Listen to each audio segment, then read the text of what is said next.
All right, Shabbosai, good morning. Good morning. Let us begin a Guten Chodesh.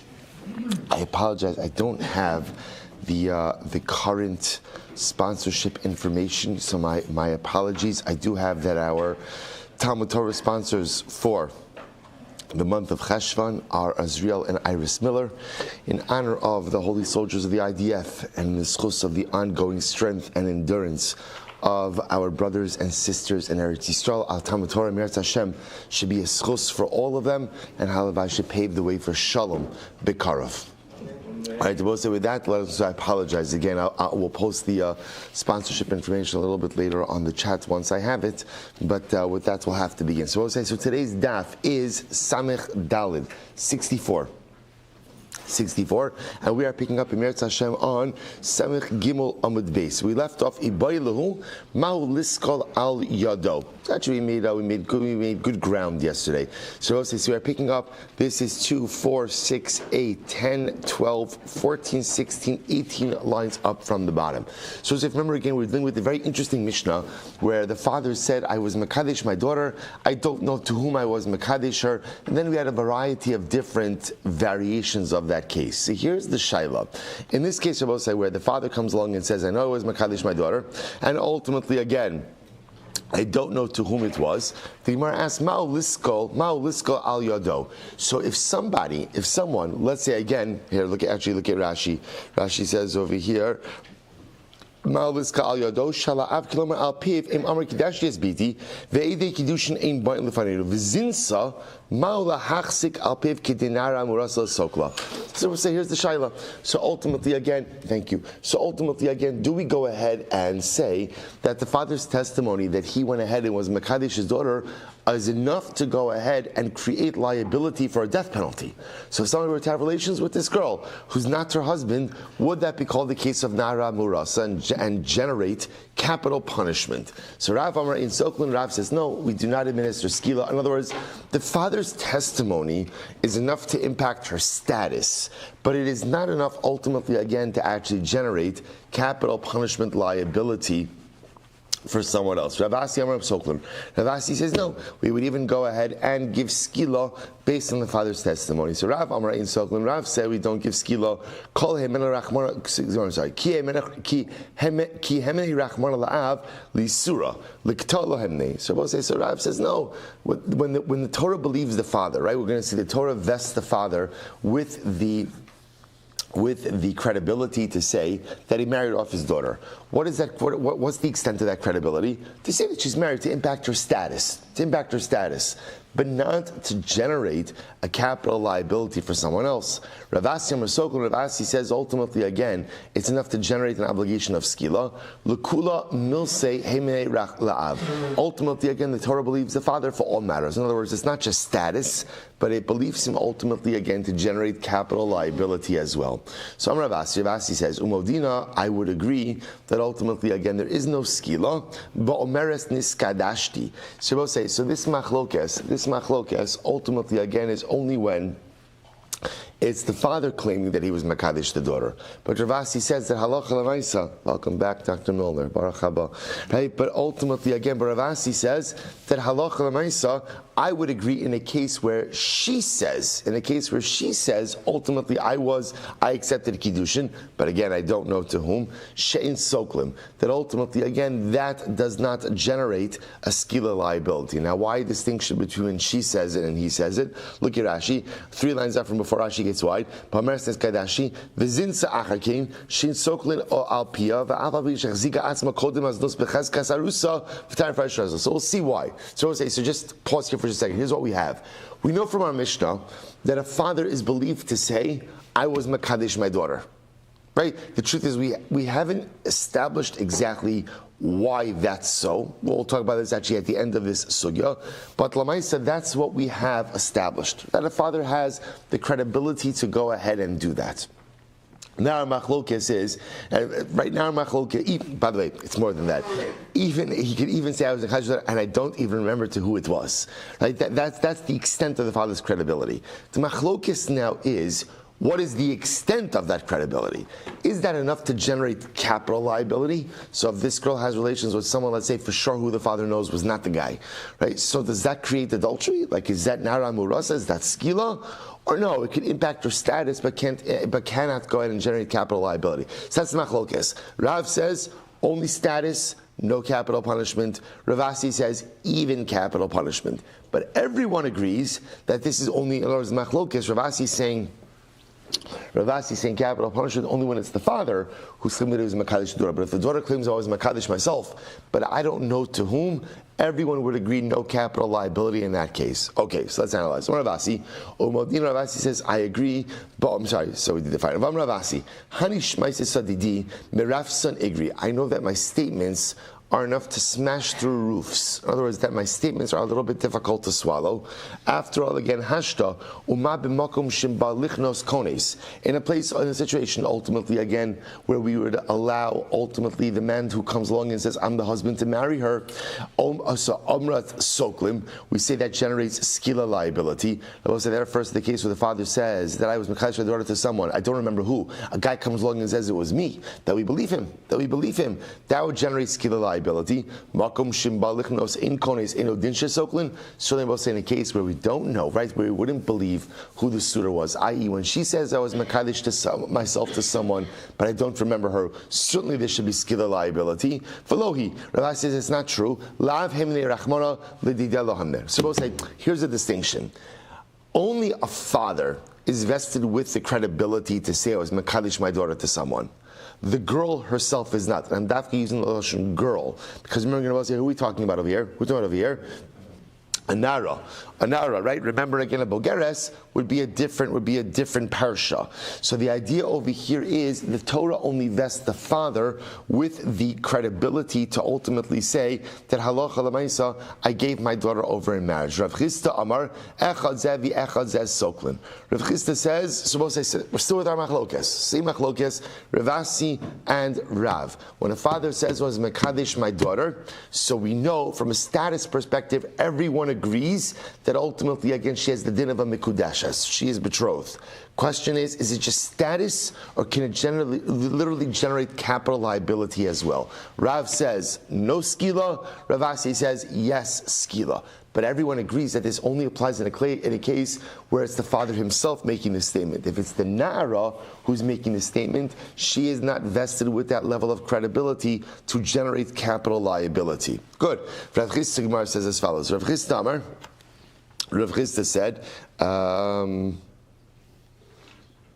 fine. So there's more to talk about. Fine. Rav Chisda Amar echad zevi echad ze in soklin. Rav Chisda said no. Whether it's the father impacting her status or the girl impacting her own status, this only impacts status. It cannot create skila liability. Vaz Rav Chisda tamei. Sorry, Rav Chisda goes according to his reasoning. What's Rav Chisda's logic? Rav Chisda brings down another case. So my son ben teisha shana v'yom echad, biti zu bas gimel shana v'yom echad. So let's imagine the following situation. A man has children. Now remember, we know that halacha l'maisa, the bia of a child only becomes halachically recognized as of a certain age. For a boy, it is the age of 9 years old in one day. For a girl, it's the age of 3 years old in one day. It's difficult for us, especially for a girl, to wrap our heads around these ages, but we'll just take them as just statements of fact for now. So as I said, the idea over here is like this. Let's say a father has children, and we don't know the age of the children. We don't know the age of the children. Hey, so what happens? The father says, my son is 9 years old in one day, or my daughter is 3 years old in one day. So what's the halacha? The father is believed vis-a-vis carbonic liability, but not vis-a-vis makas, right, lashes, or any other type of punishment. Now, both sides. Now, what does this mean? We're talking about over here where, let's say, someone who is an erva to the boy had relations with him. Now, if the boy is below the age of 9 years old in one day, then the bia of a boy less than 9 years old in one day is not a recognized act of bia. In which case, there's no arayas. But if he's older than 9 years old in one day, so obviously there's no liability for the boy is a child, but there will be liability for the adult participant in the erva, in the arayas relationship. So the case we're dealing with over here is, let's say we don't know how old the kid is. The only testimony we have about the age of the kid is the testimony of the father. So the father says, my son is 9 years old in one day. The boy just had relations with a woman who's an erva to him. So I say, the shaila is, can we generate capital liability for the woman or not? Right? For the adult participant in the act of arayas. So Rav Chisda comes along and says, at most, the testimony of the father will generate carbonic liability, but does not go ahead and generate punishment liability. So whether for malchus or for misa or for anything else. So the Gemara says, "Tanya the Kavas der Rav Chisda Blai says to Rav Chisda, Benizeh ben Yom Gimel Shana, V'yamecha, my son is 13 years old in one day. Biti zu bas Yud Beishana v'yom echad, top of Samach Dalid, ne'eman l'nedarim ulecharamim ulehekdeshos uleerkin." So Rabbi says, so that father's testimony will be believed for things like a neder, a cherem, which is another type of neder, hekdish purposes, erech vow purposes, avalo lemakas ulaonshin, but not ultimately again for makas and for onshin. Rabbi say, this is at the end of the day how we paskin. Whenever we have these kind of cases where status is being determined by the statement of an individual, one individual, even though that individual is the father, who is vested with an awesome amount of authority when it comes to the relationship specifically of his daughter, halacha l'maisa, he is believed for status, not believed for liability. So halacha l'maisa, we paskin like Rav, namely again I will say, so if someone were to have relations with this girl who the father claimed he betrothed to someone, and let's say the father says, I know for sure that's not the guy I betrothed my daughter to, so l'maisa, that could generate well, it would not generate capital liability. We would not administer skila based on that. I will say, and again, this is how the Rambam paskins. The Rambam goes through all of these cases just very quickly in Hilchos Ishos. So the Rambam says that halacha l'maisa, first halacha is, remember, let's just go through this quickly. Father says, I was makadesh my daughter to someone. I don't remember who I was makadesh her to. So I will say, at the end of the day, the Rambam paskins that halacha l'maisa, the girl remains asura to everyone, right? Because we don't know who her husband is, right? Until the father says, I know who I was makadesh my daughter to. That's case one.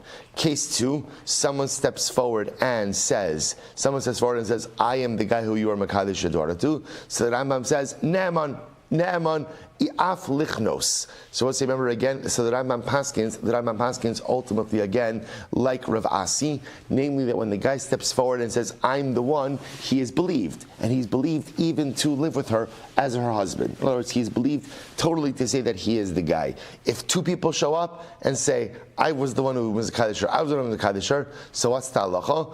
Both of them give her a get and she moves on with her life. Alternatively, what could happen is that halacha l'maisa, one of them gives her a get and one of them marries her. Case number 4, if the woman says, I accepted Kiddushin from someone, but I don't remember who, and someone comes along and says, it was me, in that case, remember again, we can allow that man to give her a get so she could move on with her life, but we do not allow them to live together as husband and wife. The concern is what? Remember again, the concern is that maybe he's not being truthful, and she's just going along with it because halacha l'maisa, she's embarrassed that she doesn't remember who she accepted Kiddushin from. So we'll say, that's all the halacha l'maisa from the previous sugya. And lastly, again, our last piece over here, namely Rav, that halacha l'maisa, even though we accept the testimony of the father, we would not administer capital punishment based on it. Beautiful. We'll say, let's go weiter. Says the Mishnah top of Samach Daled. Kidash des biti, I was mekadesh my daughter, meaning we'll say obviously it doesn't mean I was a daughter. I accepted kiddushin on behalf of my daughter, right? V'girashtia kishikitana. I accepted kiddushin and I accepted the get of my minor daughter, all while she was a kitana. V'harihi kitana, and she's still a kitana now while he's giving this testimony. Ne'aman, he is believed. Kidashtia v'gerashtia kishi kitana v'harihi gidola. Conversely, if he says, listen, I accepted kiddushin for my daughter when she was a kitana, and I accepted her get while she was a kitana, and now when is the father giving this testimony? When she's an adult woman. She's a gidola. In that case, eno ne'aman. he is not believed. So we'll say, interesting. So if he claims, I accepted Kiddushin on her behalf, and I accepted her get on her behalf, when she was a Ketana, and he gives this testimony while she is still a Ketana, he is believed. If he gives that very same testimony, but she is already a Gedola, an adult, he is not believed. Nishbis. So listen to this. Let's say he claims, my daughter was taken captive, upidisia, and I redeemed her. Bein shehi kitana, bein shehi gedola eno ne'eman. Whether she is a child or whether she is an adult, ultimately, again, he is not ne'eman. The Rebbe said, now, what's the chap of that? What's the chap? So the idea over here is, remember, if he testifies that she was taken captive, so the halacha understands that we take it as a fact that a captive is violated by their captor. So what that testimony does is renders her unfit to go ahead and marry into the kahuna. So the Gemara is essentially saying is the father does not have credibility to make that statement. Now, obviously, all of these are talking about cases where we have no independent corroboration of these facts through other witnesses, right? All we have is the father's statement. So three different cases in the Mishnah. First case is where the father is believed. Cases number 2 and 3, the father is not believed. So Maishna Reishno, Maishna Seifa. Why is it that the father is believed in case number 1? So let's remember again, case number 1 is the father is saying, I married off my daughter while she was a Ketana. I accepted her divorce while she is a Ketana. Ultimately, he's believed. What's the pshat? So the Gemara says, here we go. Seifa lav biyadei. So the Gemara says, Seifa, very simple. When testifying that she's a ketana, right? When he testifies that I married her off and I accepted her get while she was a ketana, and she's still a ketana, since she's still a ketana, the father has rights over her. So we feel comfortable believing him when he still has shlita, when he still has some level of dominion over his daughter. In the Seifa case of Bosai, she's already a Gedola. Right? Seifa means cases number 2 and 3, case number 2, right? She's a Gedola already. So, right? He's claiming my daughter who's now an adult woman when she was a minor, so ultimately, again, I married her off and I accepted her get. She's an adult woman already. He has no shlita over her. So apparently that's the distinction. So the Gemara says, Velo, so we'll say, so the idea seems to be as follows. So the idea seems to be that halacha l'maisa, if he testifies when she's a ketana that he married her off and he accepted her get. Remember, we'll say, what's the impact of saying that he married her off and he accepted her get? She's a grusha. As a grusha, she can't marry a Kohen. So what he's doing is his testimony is impacting her status. So what the Gemara seems to say is a father is believed to impact her status when she's a ketana, but not believed to impact her status when she's a gedola. But the Gemara says a father always has the ability to impact her status. After all, father has the ability to marry off his daughter to a chalal. Notice, right? A chalal is the offspring of a forbidden Kohanic union. Let's say a Kohen marries a convert, or a Kohen marries a grusha, divorcee. So the offspring of that union is called the chalal. So a father has the ability to go out and marry off his daughter to a chalal, in which case again he's impacting her status. Halo kasha kabidostai ben Yehuda. Da'amar ben Osi so mikvatar lechalalin. So it says, no, maybe the Mishnah reflects the view of Rabbi Dostai ben Yehuda, who holds that actually again a girl is allowed to marry a chalal, and in fact again there's a beauty when a girl marries a chalal and that it purifies the offspring. But the father could always marry off his daughter to a mamzer. Many fathers feel that they've married off their daughter to a mamzer, right? So but this is talking about a status mamzer, right?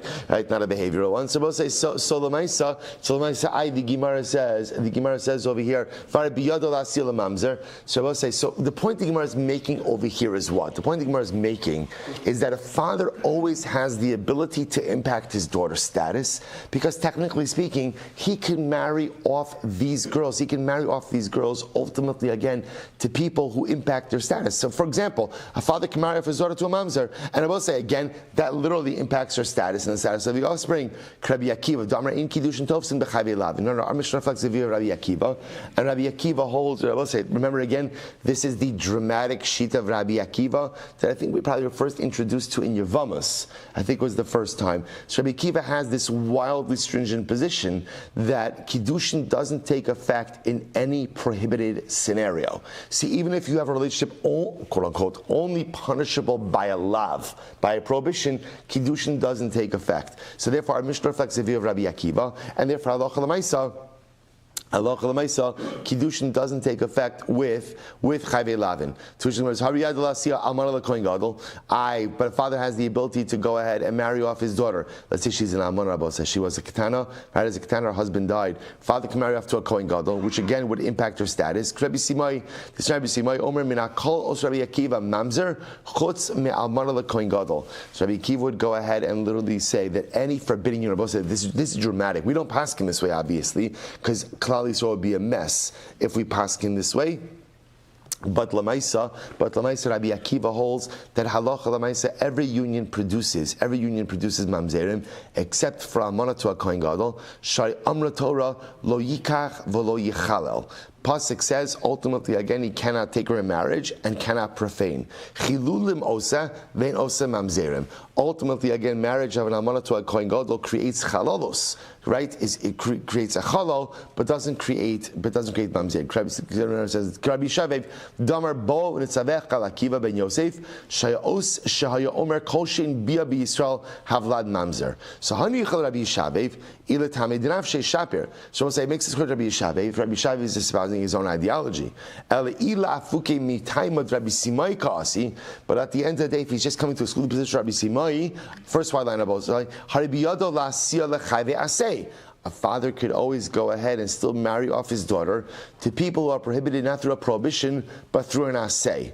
So I will say, the point the Gemara is making over here is, you want a taina that a father is not permitted to say, right, when his daughter is a gedon, his daughter is an adult, he's not believed to say, I married off my daughter and I accepted her get. Why isn't he believed to say that? Because it impacts her status. But a father is always believed to impact his daughter's status because he could technically marry her off to someone who impacts her status. So a father has that credibility. So the Gemara says, Amar Rashi, v'tizbara. So we'll say, is that the reason? Is that so? Let's take a step back. We'll say, let's go back to case number one. What's case number one? Father says, I married off my daughter when she was a kitana, and I accepted her get when she's a kitana, and she's still a kitana. She's still a kitana. So what did the Mishnah say? Father is believed. Father is believed. So now this girl has the status of a grusha, and father is believed to make that statement. So the Gemara's Rav Ashi comes along and says, one second. Is the reason because it's biyad? And I was trying. What's the reason he's believed? We wanted to say the reason he's believed is because since he could technically still marry her off to whoever he wants, therefore he is believed to impact her status. So the Gemara says, is that the reason he's believed? So the Gemara says, Nehid biyadol lekadsha, biyadol legarsha. After the Gemara will say, even if you want a taina, that the father has the right to marry her off, does the father control the process of her getting divorced? That's not up to him. That's up to her husband. Va'od. Furthermore, again, afilu amar haydelo necha begava mi matzi mekachi nehile bal karche. He'll say, furthermore, again, the father doesn't really have control over her kiddushin as well. He'll say, who has control over the kiddushin? The husband. In other words, the father can't go over to a guy and say, listen, you need to marry my daughter. So I will say, the truth is the father doesn't really have control over either of these processes. You wanted to say the whole reason why the father is believed in case number one was because he controls the process. But in reality, he doesn't control the process. He doesn't control the process. Rav Ashi says, Reisha Rachmana Heimene Krafuna. So let's see, here we go. Comes along Rav Ashi, and Rav Ashi says, in reality, when it comes to the first case, the reason why the father has credibility was because of Rav Huna. Dam Rav Huna Amarav, Minayin La'av Shene'eman Le'esar Spita Minatora. Both say, from where do we know that a father has the right? Both say, this actually reflects back on the previous sugya as well, because it's the same dynamic, right? In all of these cases, the father is believed to impact his daughter's status. Where do we know that from? Where do we know that a father is believed to impact his daughter's status? Shnei Amar, both say, here it is, underline this. Shnei Amar, as biti nasati la'ish hazeh. Torah says that a father is believed to say, I've given my daughter over in marriage to this man. So that's actually fascinating. So listen to this. Le'ish asra. I will say, this is fascinating. The way to darshan this pasuk is like this. As biti nasati la'ish. As BC, I will say, now this, by the way, just to give you the context here is actually talking about the case of a father who marries off his daughter, and then the husband fraudulently claims that the girl, the wife, wasn't a besula. So that's the context. But again, context isn't really relevant for us right now. What's relevant for us is the pasuk. So the father comes along and says, "Is biti nasati la isha zeh? I've given my daughter over to this man." So the Gemara also listen to how the Gemara darshans it. The Gemara says, "Leish asra." We're kind of going to split out the pasuk. Es biti nasati leish. When a man says, "I've given my daughter over to marriage in a man," right? Now what does that do? Asra. That asers her to everyone. Hazeh hitira binisuin. So ultimately, again, Hazeh permits her ultimately again to be married to this man and prohibits her to everyone else. Hemini rachman ala'av, I'm sorry, binisuin, hemini rachman ala'av, bishvil hemini. So we'll say, this is it. And this is the pasuk. So as biti nasati la isha zeh, I've given my daughter in marriage to this man. That is the pasuk which vests the father with the credibility to go ahead and tell us his daughter's status. So this is the key to understanding the previous sugya as well. So when the father comes along and says, I always mekadesh my daughter to someone, but I don't remember who, her status is impacted. And in this case as well, when the father comes along and says, I married off my daughter and I accepted her get, because remember again, Kiddushin and Kiddushin or Gittin are two sides of the same coin, so he is vested with that credibility. But I will say, however, the credibility of a father only extends over marriage. What doesn't it extend to? Captivity. So if a father says, my daughter was taken captive and she was redeemed, do you have independent corroboration of that fact? If you have eidos, fine. Then of course, eidos is eidos. But if it's just your word, as strong as the word of a father is when it comes to marital issues, it bears no weight when it comes to captivity. So we'll say, so that's the halacha. So therefore, again, remember, but the father's word is also only going to work when he has the right to give his daughter over in marriage. When he no longer has the right to give her over in marriage, therefore his word is meaningless. So therefore I will say, so that's now the whole Mishnah makes sense. So in case number one, what's happening in case number one? Case number one is the father says, I gave my daughter over in marriage and I accepted her get on her behalf. When is he making the statement? When she's a katana. Okay, so you have power over her marriage, she's a katana, therefore you have credibility. Case number two, I gave my daughter over in marriage and I accepted her get, and when is he saying this? When she's an adult. She's an adult. You have no control over, right? You have no credibility, not control. You have no credibility over her marital issues when she is an adult, therefore your word is meaningless. Case number three, my daughter was taken captive and redeemed, so we'll say, so that, you have no credibility at all, right? The Torah didn't invest you with credibility when it comes to captivity, only when it comes to marriage, and therefore the father's word is not believed. Incredible. Mishnah. Misha Amar, listen to this. Misha Amar B'Shas Misaso. It's actually a very interesting case. Misha Amar B'Shas Misaso, Yeshli Banim. This is an interesting one, right? So Reuven's on his deathbed, right? Reuven wants to leave Olam Hazeh with a clean conscience. So apparently he tells his wife, by the way, I have kids. Of course, the follow-up question to that is, with who, right? But Lamaisa, no, actually, really what's talking about over here is he's saying over here that halacha Lamaisa, remember again, he's saying over here, he and his wife, right? So Reuven is married to Rachel, right? So remember again, I will say, Yibum is generated, or the obligation of Yibum is generated when the man dies without children. If a man has children, even if it's from what? A different marriage, halacha Lamaisa, there's no din of Yibum.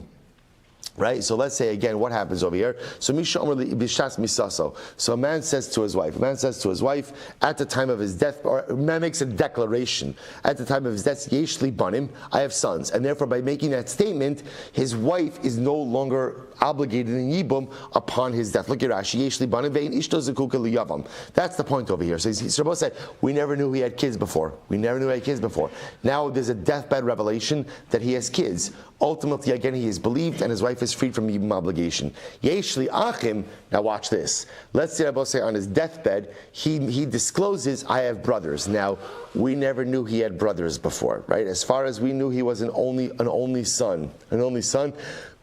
Now on his deathbed, he makes a declaration that he has brothers. Eino ne'eman. To that, he is not believed. So I will say, interestingly enough, it makes it sound like he is believed to free his wife from Yibum. He is not believed to obligate his wife in Yibum. So the Gemara says, Amma, nema lahateve, nema lesar. So you see from here that a husband is believed to go ahead and permit his wife, i.e. free her from the obligation of Yibum, but not obligate her. Neba masisin look Rabbi Nassan. Our Mishnah must not reflect the view of Rabbi Nassan. Why? The Sanya, B'shas Kiddushin, if at the time they got married, Amr Yeshli Banim, right? Time they get married, so Reuben's marrying Rachel, and Reuben says to Rachel, again, I believe in honesty. I just want you to know I have children. I'm entering into this marriage and I have children already. Okay. And B'shas Misa, Amr In Labanim. And then when he dies, he's on his deathbed, he says, you know what? I lied. I didn't have kids, right? Or again, B'shas Kiddushin, Amr Lo Ein Lo Achim. At the time of the marriage, Reuben said to Rachel, I don't have any brothers. B'shas Misa, Amr Lo Yishli Achim. Then at the time of his death, he said, do I have brothers? So what's halacha? Naman lahateve, naman laesra, divrei Rabbi. So we'll say Rabbi holds halacha in general. When a husband's giving new information, he is believed to free his wife from yibum. He is not believed to disclose new information which obligates her in yibum. Rabbi Nassan says, no, not true. Af ne'aman laesar. Rabbi Nassan essentially says that halacha he is believed in all cases with to reveal new information, even if what? Even if halacha l'maaseh it results in now her being obligated in yibum. Amar Rava. So the Gemara is just suggesting our Mishnah clearly doesn't reflect the view of Rabbi Nassan, because Rabbi Nassan apparently holds that halacha l'maaseh husband is believed to go ahead and reveal new information, even if it obligates the wife in yibum. So the Gemara says, Amar Rava says like this: Shani Hasam kevan de b'shas misa kahaderbe ema kushtakam. Rava says no, it's different. Deathbed revelations are different. Why? Because we assume that people don't lie on their deathbed. It's interesting. Which kind of, if you extend that, what else do we assume? That people do lie, right? At other times, people say things for all kinds of reasons throughout life. But at death, when a person is facing death, it just doesn't seem to be that a person has to live with any kind of illusions. So therefore, again, they're going to be telling the truth. Amalei Abaye says, "V'lav kol dechenu." Rabbi says all the more so. Hashta umma hasam the kamar leli diburi amrit kushta kamar. So Rabbi says I don't understand. I would say what's there in the case of the Brisa and in the case of the Mishnah? And now in the Brisa case, the guy's lying, right? The guy said one thing, and then he says, I'm saying something else. And yet, we're believing him. Masnisin delo kamar leli dibur. Koshkin. What's in the case of the Mishnah? Remember again. What's in the case of the Mishnah? Is Reuven lying? Is Reuven lying? No. Rather, again, in the case of the Mishnah, this whole time we never thought Reuven had kids, and now ultimately, again, remember again. He's saying, I have kids. So if in the case of the Brisa, where he's literally lying, we say, you know what, a deathbed declaration should be taken seriously, then why in the case of the Mishnah, where he's not even lying, we just kind of made assumptions his entire lifetime, and now on his deathbed he's changing those assumptions, shouldn't we believe him? The Mishnah's case, I will say, is where we had no chazaka that he had brothers, and no chazaka that he had kids. So we'll say, therefore, again, since he had a chazaka, that he didn't have sons, he didn't have brothers, Amr Yeshli Banim Ne'aman. If he says, I have sons, he's believed. Yeshli Achim, Eino Ne'aman. But if he says, I have brothers, he's not believed. Why? Lav Kol Kamine De Asle Akole Alma. So we'll say, this is interesting. In other words, if you want to change chazaka, you are believed to change chazaka. As long as what? That change in chazaka only impacts you.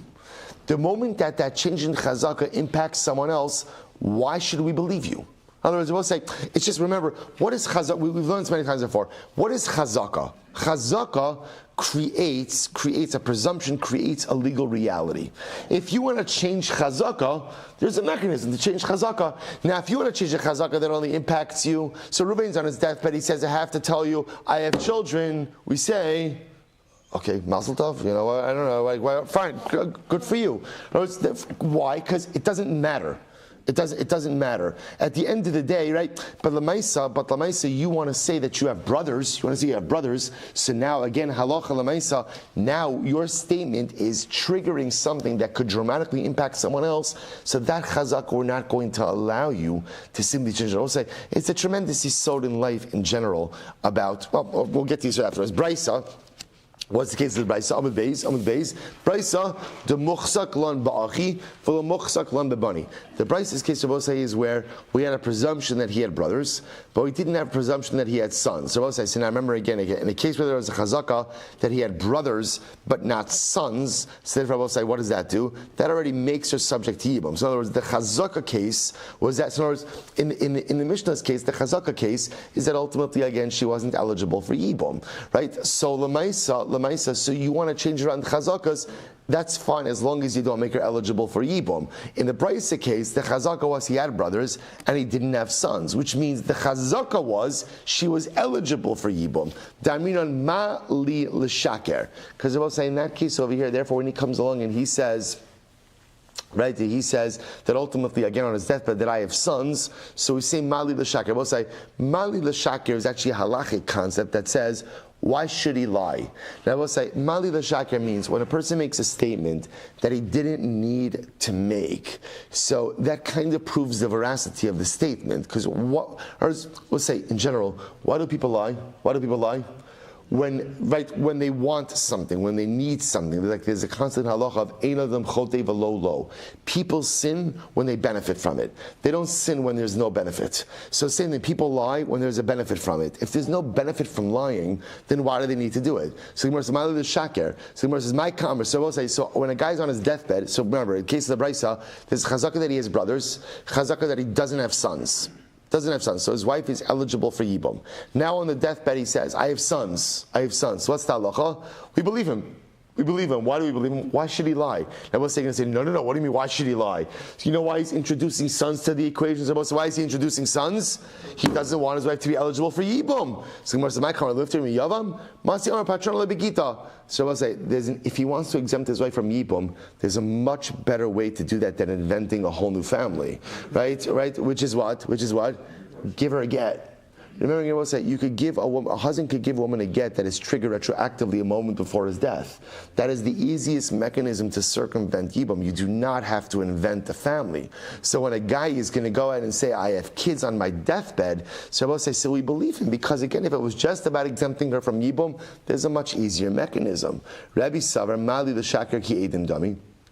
So Rebbe holds that halacha l'maisa, the concept of mali l'shaker, why should a person lie, that is as powerful as eidos itself. Va'asu eidim akri chazaka. Therefore the eidim come along, so to speak, and uproot the chazaka. Rabbi Nassan holds mali l'shaker ki chazaka dami. Rabbi Nassan holds when we say mali l'shaker, that's like a chazaka. La'asi chazaka va'akra chazaka lagamre. So we'll say ultimately again, one chazaka doesn't really have the ability to go ahead and uproot another chazaka. So we'll say, so that just happens to be in general. So here's what's fascinating about this. So everyone is subscribing to the concept of mali l'shaker, right? That so in other words, when a person says something, and we say to ourselves like, okay, I never do that before, but why would he lie? In other words, there's no benefit in him lying. See, interestingly enough, that adds a level of veracity to his statement.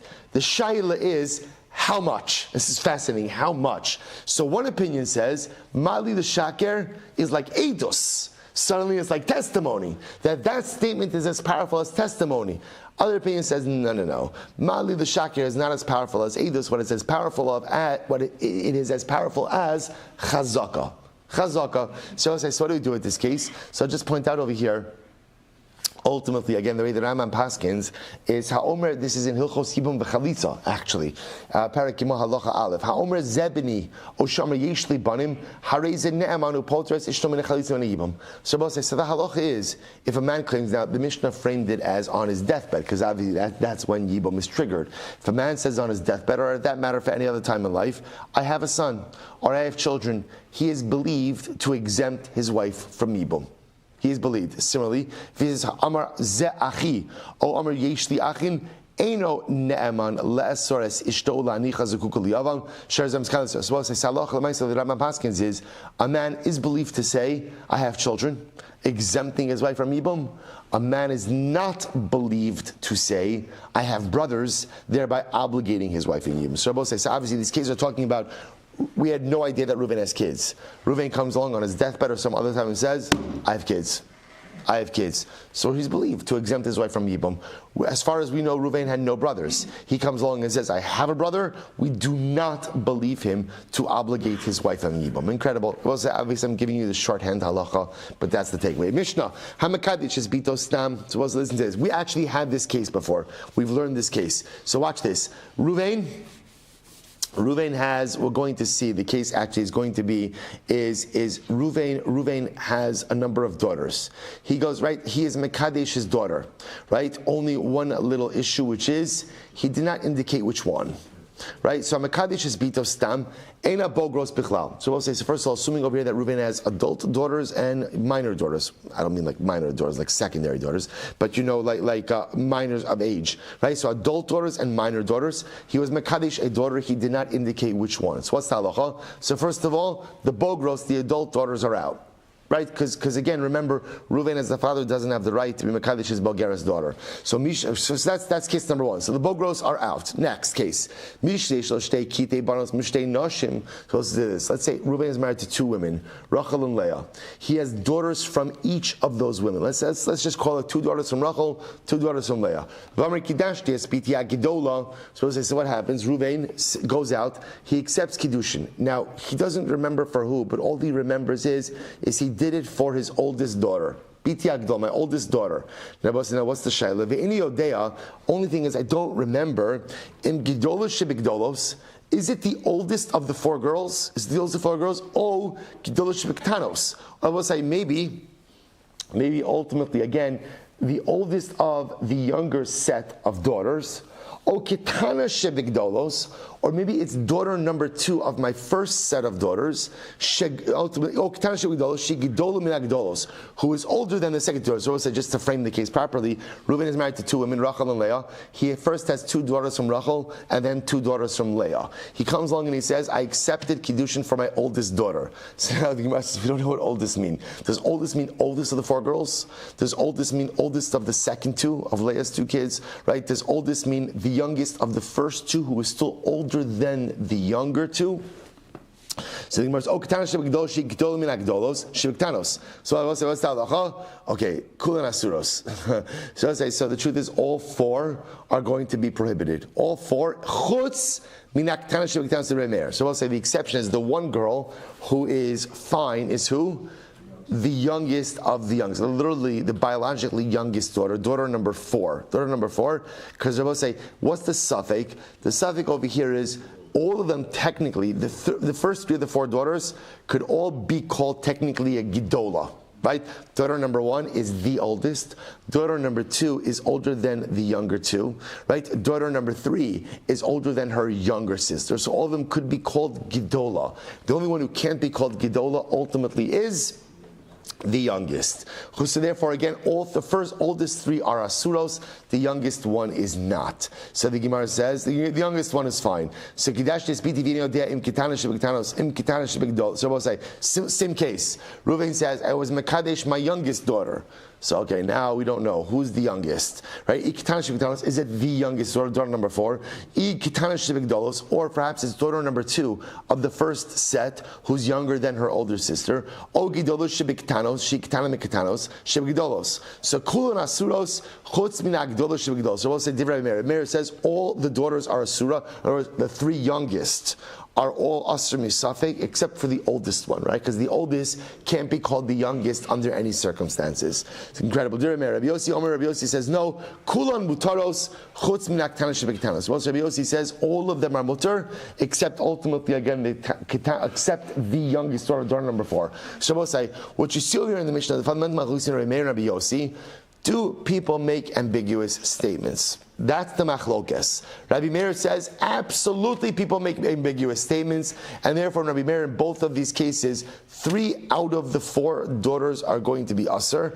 Only the one who is clearly excluded will not be asr. According to Rabbi Yossi, people don't make ambiguous statements, and therefore again, in case number 1, only the oldest daughter is asr. In case number 2, only the youngest daughter is asr. So the Gemara says hakitanos bichlal. So we'll say, interestingly enough, going back to the first case of the Mishnah, right? A father is Mekadesh his daughter, But ultimately, again, so what happens? But he doesn't remember who. The bogros are not included, but the ketanos are. So I will say what that sounds like. All of the ketanos are going to be asuros. The Gemara says, Shamas mina, Kiddushin she'in mesurin lebiyah, havu Kiddushin. Now listen, here's the problem. The problem is that halacha l'maisa, remember again, I will say this goes back to a previous sugya that we had of Kiddushin she'in mesurin lebiyah.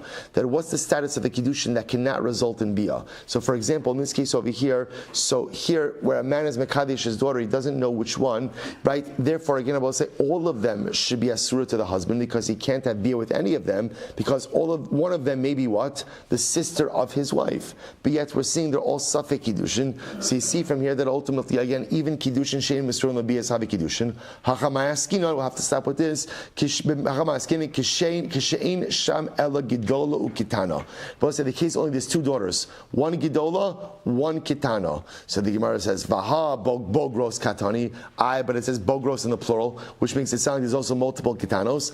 Bogros, Da'alma. Ultimately, you know, it says Bogros in general. So in reality, there's only two daughters over here, one Kitana, one Bogeres. The Mishnah teaching me that the Kiddushin doesn't apply to the Bogeres, applies to the Kitana. We'll stop over for today. Sorry for the speed. We'll pick up an answer with the Smar Bosai. Shkoyach.